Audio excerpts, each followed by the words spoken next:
All right, so just to send out another video, with both of the boys, we've been doing e-collar training yesterday, and something I started yesterday as well was using Rocky as Blaze's support buddy, emotional support buddy. So yesterday I had Deanna, my training aide, help me.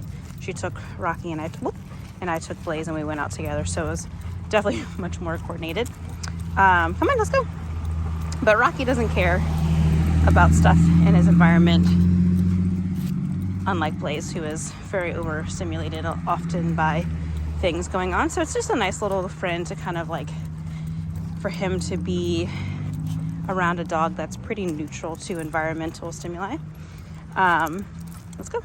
So when it was just me holding Blaze, we worked a lot on him following and things like that, versus Rocky, who is much more about, hey, let's go.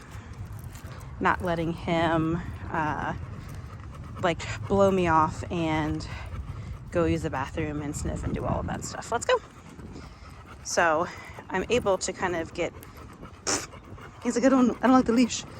I'm able to get Blaze out and about and exploring and being much more confident in his environment because he's got his buddy with him to have his back. Let's go. And we can work on obedience that way. So with Blaze, it's much more about keeping him behind me and following. Rocky's already mastered that, so he doesn't care. Also, Rocky is struggling a little bit because of his weight. He is a little fluffy. So I try to keep his outings pretty short just because he tanks out pretty quickly, simply because he can't handle it physically. So just something to keep in mind as we enter our warmer months. With summer, I would recommend lessening his, hey, boys, good, lessening his food intake so he can lose a little weight and be healthier for the summer so that he doesn't, hey, let's go, keel over and pass out from the heat. But yeah, the boys are doing good. This is really helpful for him. I'm utilizing leash pressure, especially with Mr. Blaze here. Anytime he gets out of position, I'm just applying a little pressure to put him back where I want him to be.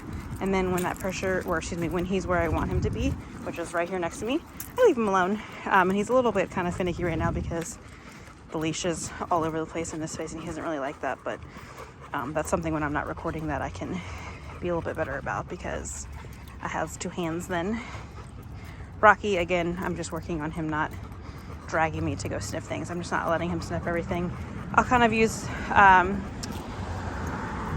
I'll stop and let them sniff as a reward of it. So I'll say, okay, and let them go sniff. And then I'll bring them back into that heel, which is, let's go. Good boy. But with his support buddy, Blaze is much more happy and sticking with me and not kind of fixating on the environment around him. He's not reacting to the weird sounds. He's not like panicking when cars go by and things like that. All right, good boy.